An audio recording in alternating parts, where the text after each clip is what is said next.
This week on Arizona Illustrated, an update on development in Tucson. Right now it's just excitement. It's fun walking around this project and seeing everybody at work. A Wildland Firefighter looks back. The fire was moving away from us while we were building line, and it turned around and came toward us.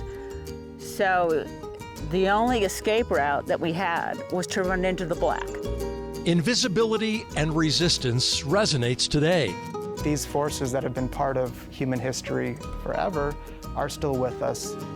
And stopping the world's most dangerous animal.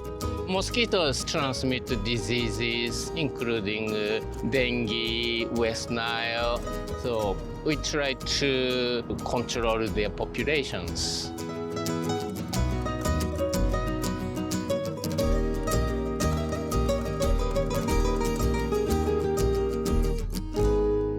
Welcome to Arizona Illustrated. I'm Tom McNamara.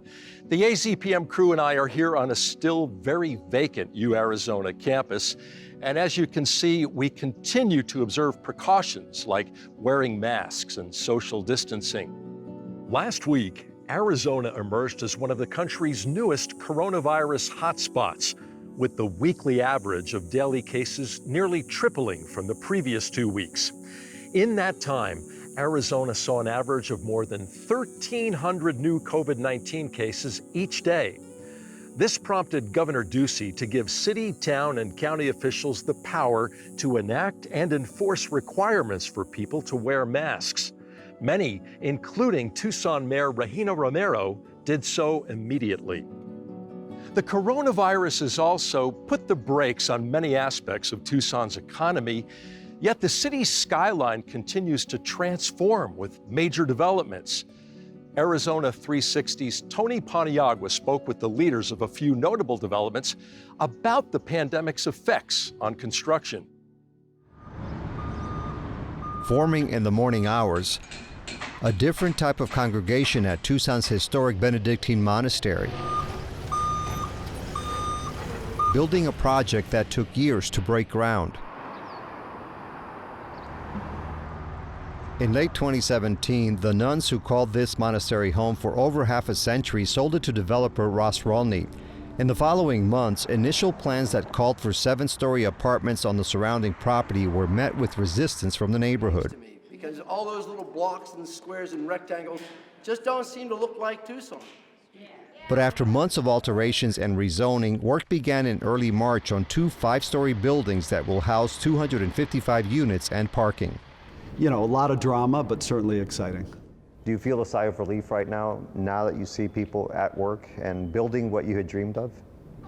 I'll probably feel that sign of relief at the ribbon cutting ceremony, but right now it's just just excitement. It's fun walking around this project and seeing everybody at work. Plans for the monastery and chapel itself are not set in stone, but they will incorporate a mix of office space and room for retailers or restaurants. Helping to oversee the final design is architect Corky Poster. I know there was a lot of concern from the neighborhood about what would ultimately be here. Are you satisfied that once they see the finished product, they're going to be happy with this? I am supremely proud of the quality of this project and what we've done to save an important landmark in this city. There was no other way to save it other than to make the land produce the value that it had. And I think everyone will be very, very pleased with the result. A few miles from the monastery, another longtime institution is also expanding. When Pima Community College went online amid concerns about the coronavirus, work was already underway on its long-planned Automotive Technology and Innovation Center. And the nice thing is when the state went into its stay-at-home orders, it did not include construction as part of that stay-at-home order, so we were able to continue to advance many of our construction projects. With construction expected to finish by the end of the year, Chancellor Lee Lambert says he anticipates the bulk of learning will remain online until then, and perhaps even longer. And what do you see happening with courses, for example, like welding, where you have to have those students hands-on? So when you take those performance-based types of programs, there's some aspects of them that can be done on an online context, so that will still happen. And then at some point the students have to come in and actually do a weld, or touch an airplane, or touch a car, touch a patient. So we're going to bring a balance to that, and it'll be more like setting it up into a hybrid type of modality.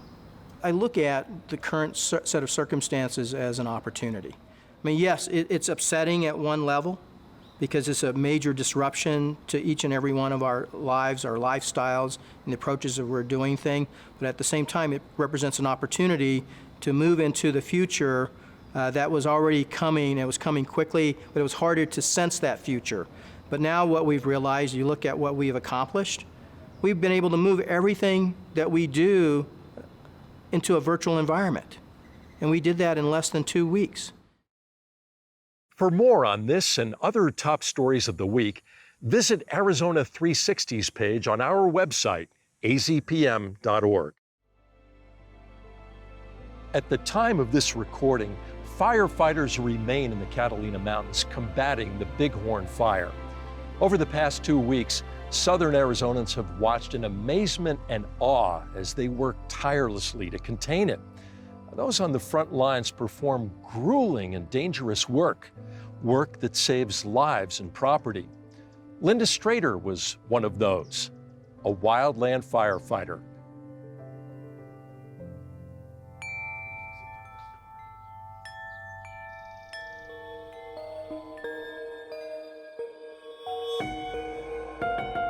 My name is Linda Strader. I am a landscape architect and certified arborist these days in Green Valley. And in my former life, I was a wildland firefighter.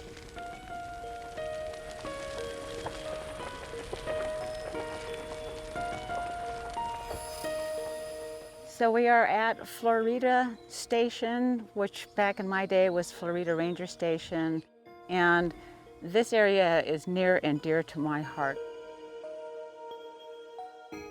When I was 20 years old, I decided I wanted to be a firefighter, and I accepted a position here at Florida Center. And I remember the day that my supervisor brought me up to work and live here.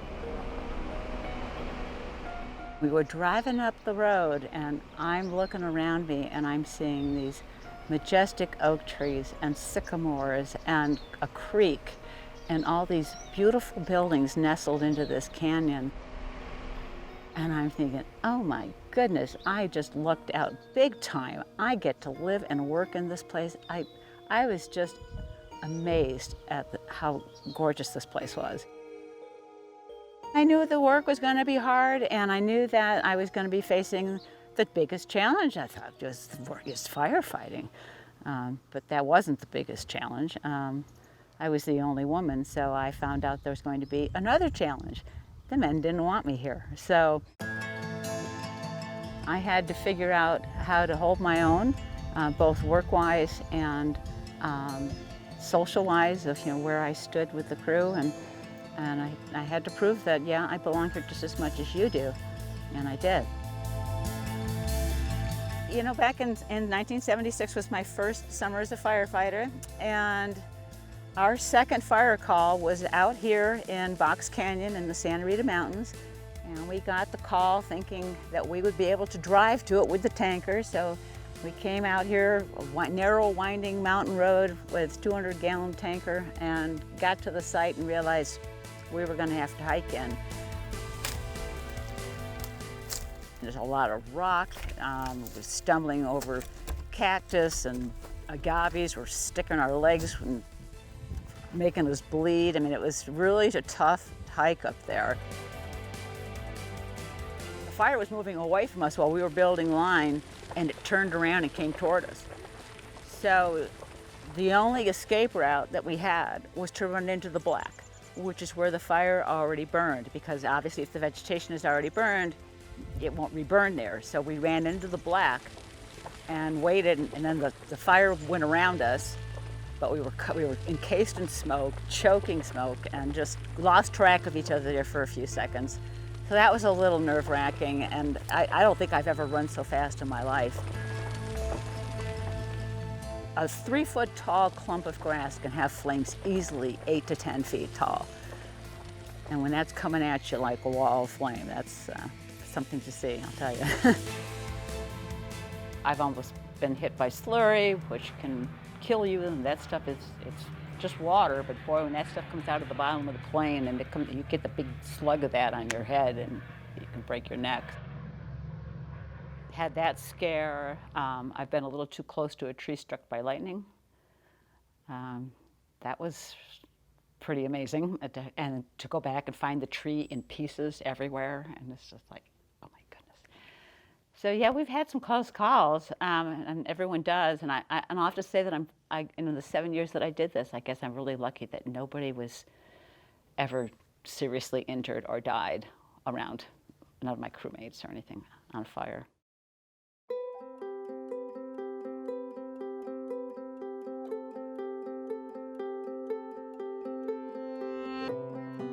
I completely destroyed my knees. And it was something that I didn't want to admit was happening to me. It was a very difficult decision, but I realized I just couldn't do this anymore.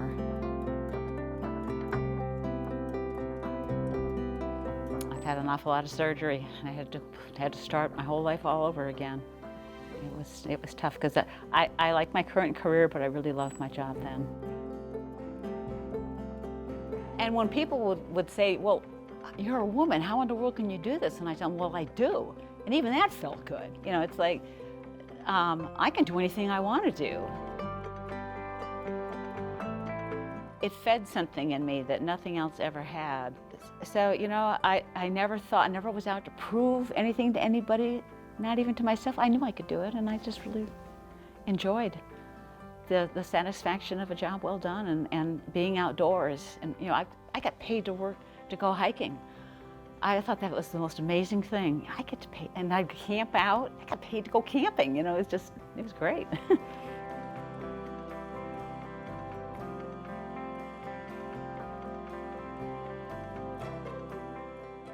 We were hot, tired, thirsty, hungry, sore, and yet you get up in the morning and say, oh, I wonder if we're gonna get another fire today. So, you know, you either love it or you hate it, and I loved it.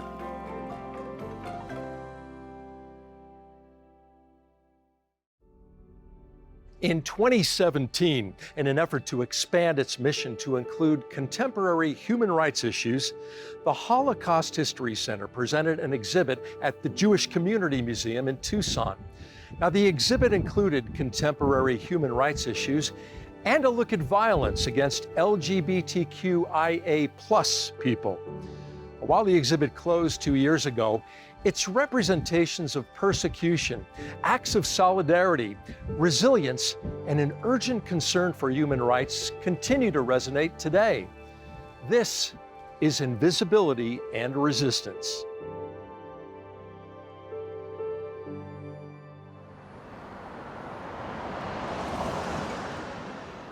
A few years ago, some people might have said, why another Holocaust history museum in this country? There are over 6.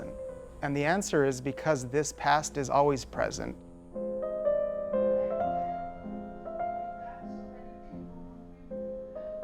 The dichotomy between past and present should be collapsed to understand that things don't happen in exactly the same way, but these forces that have been part of human history forever are still with us.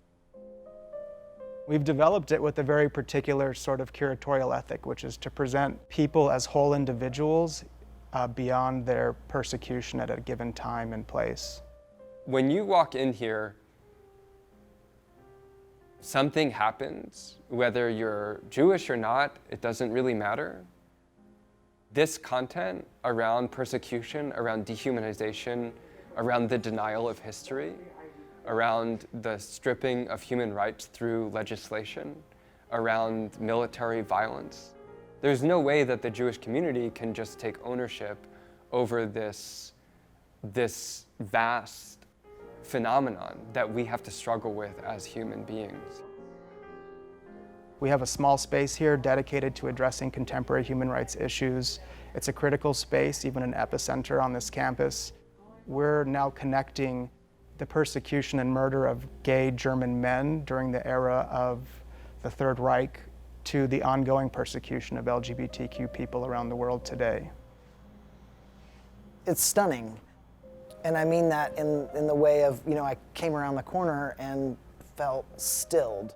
Partially just to see trans and LGBT and queer people represented with so much care. And to know that part of the reason we have to have this particular exhibit is because the violence is not historical, but is ongoing. It's titled Invisibility and Resistance, and we're intentionally countering the marginalization of LGBTQ people by making visible their histories, identities, and lived realities today. Invisibility and resistance is something that is in conversation with everything else that's occurring in the Holocaust History Center. This was a true community collaboration, and I was truly just one small part of it. I'm transgender. Documenting and being aware of the violence that is pervasive in the LGBT community has been a part of my life for a long time, and it's why I was brought into this project. Well, I identify as trans. I also identify as genderqueer. When folks ask what my pronoun preference is, I tend to go by he because, well, usually just because I have facial hair, and that's a default, which is great. I love that. But I always tell people I love to be referred to as hey girl, too. It makes me so happy.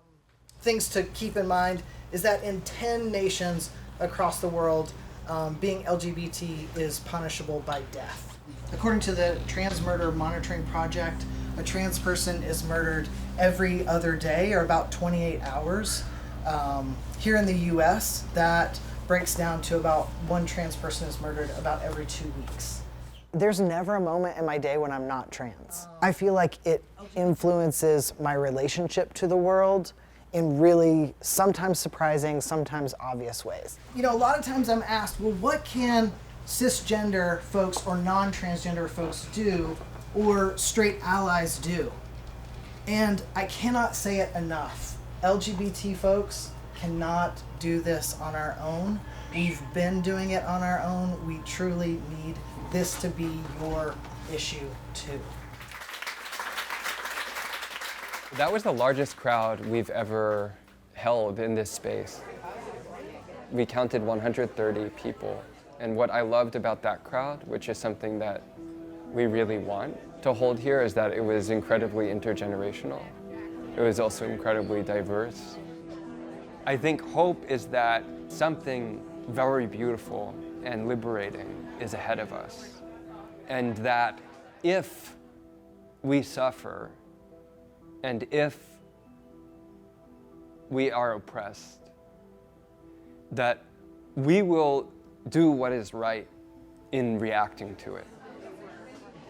The more I learned about history and the ways that trans people and queer people have existed and have found ways to live with a lot of resilience and resistance, is to me, incredible cause for hope.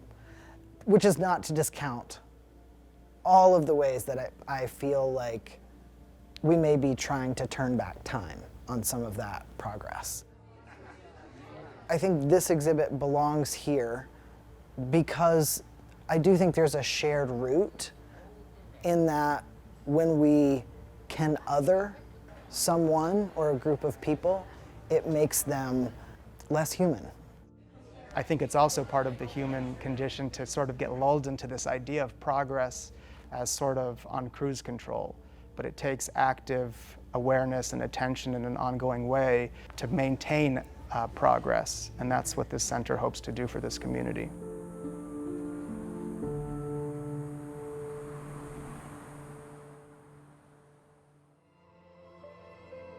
This story is part of our celebration of Pride Month.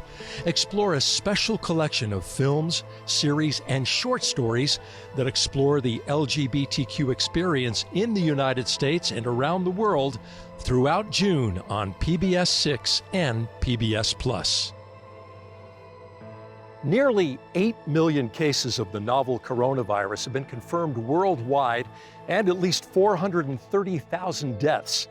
And while we remain rightfully concerned about preventing the person-to-person spread of this new and lethal virus, there is an organism that spreads several diseases to humans, causing over 1 million deaths each year: the mosquito. We try to combat them by spraying pesticides and using repellents and nets, but the suffering continues. However, scientists in a small lab at the University of Arizona have discovered a promising new method: birth control for mosquitoes.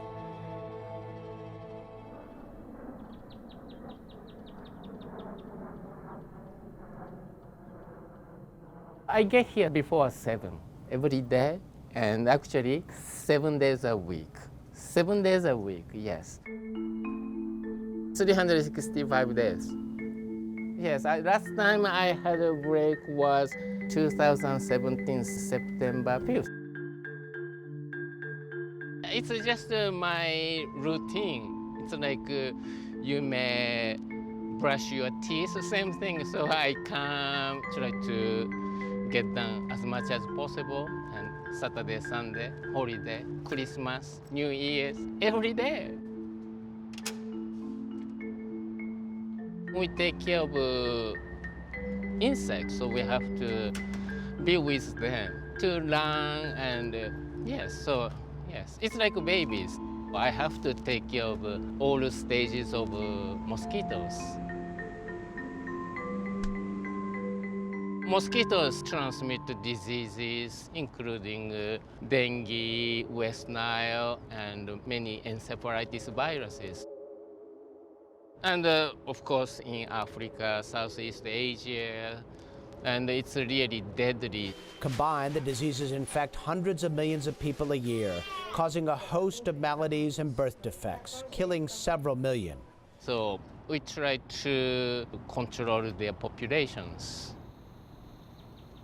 The quickest way to reduce the number of mosquitoes are spraying insecticides.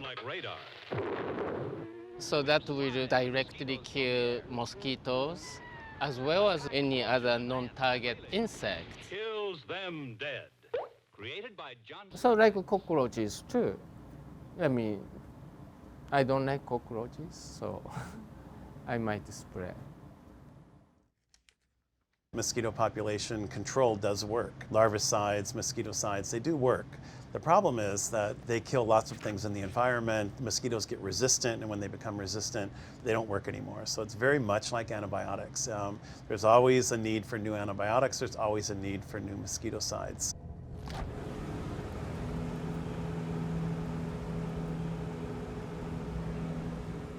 So really the question was, what could we target in the mosquito, the Aedes aegypti? What could we do to try to find a weakness, an Achilles heel in this mosquito that could lead to a compound that would be biosafe and mosquito selective?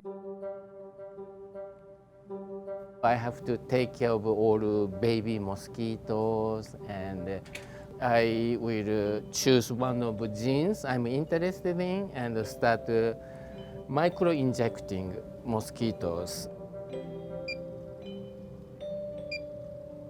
We worked on a couple of proteins. One was called COP1. When we knocked it out, she'd take a blood meal, and when she took the blood meal, her gut expanded and essentially exploded. So it was blood-feeding induced mortality. When she took a blood meal, she died. So that was really cool. But the protein is conserved, like we have the protein. Those proteins were actually present in other organisms, including honeybees, ladybugs, dragonflies, and also humans. So these are not a great target. Since then, I decided to do search for mosquito-specific proteins. The mosquito genome is known, so June used a computer and said, here's the genome of mosquitoes compared to all known genomes in the database, and came up with 160 genes that were not found in other organisms. They didn't have names, they just had numbers, like AA, 60501 or whatever. They're called hypothetical proteins. People had ignored them because they said, well, we don't know what they do, let's just leave them alone. So June used a genetic technique to knock them down one by one. I can inject probably 3-4 mosquitoes per minute. Yes, I'm a very fast, multitask. He set about and he came back in the office about 3 or 4 months later and he goes, I think we found one. And we decided to name it. June came up with the name, Eggshell Organizing Factor 1.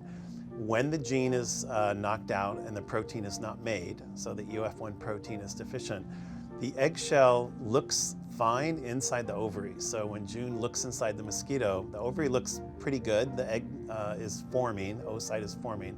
But when she lays the eggshell looks abnormal right away. I dissected close to 100,000 mosquitoes, dissections under a microscope. And I never seen such horrible eggs. It looks as though something went terribly wrong. The egg breaks open, it's not completed, it leaks, the embryo is dead. I thought that was maybe some artifact, but I repeated the same experiment after experiment, and then, yes, this is for real, and then so excited, yes. Looks like this could be the birth control that would really help to decrease populations of mosquitoes. To wipe out all mosquitoes on the planet is not only a bad idea, it's probably impossible. I mean, you're going to get mutants that do all kinds of weird things, but to target mosquitoes in areas where dengue, Zika virus are wreaking havoc on humans and causing human suffering, that's the target. That will reduce human suffering. That's what we want to do. I think it's kind of 5 to 10 years, and we'll probably target multiple other proteins that we're discovering along the way. That EOF1 was the tip of the iceberg, and there are potentially other proteins that will make better targets. So that takes time, and June is making discoveries every day. As a biologist or biochemist, I mean, you don't hit home runs every day like Babe Ruth or Hank Aaron. The approach we took is really high risk, but it's a high return project if you really hit the gold mine.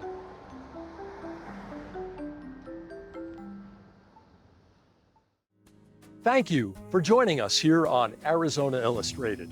I'm Tom McNamara. Stay safe, and we'll see you next week.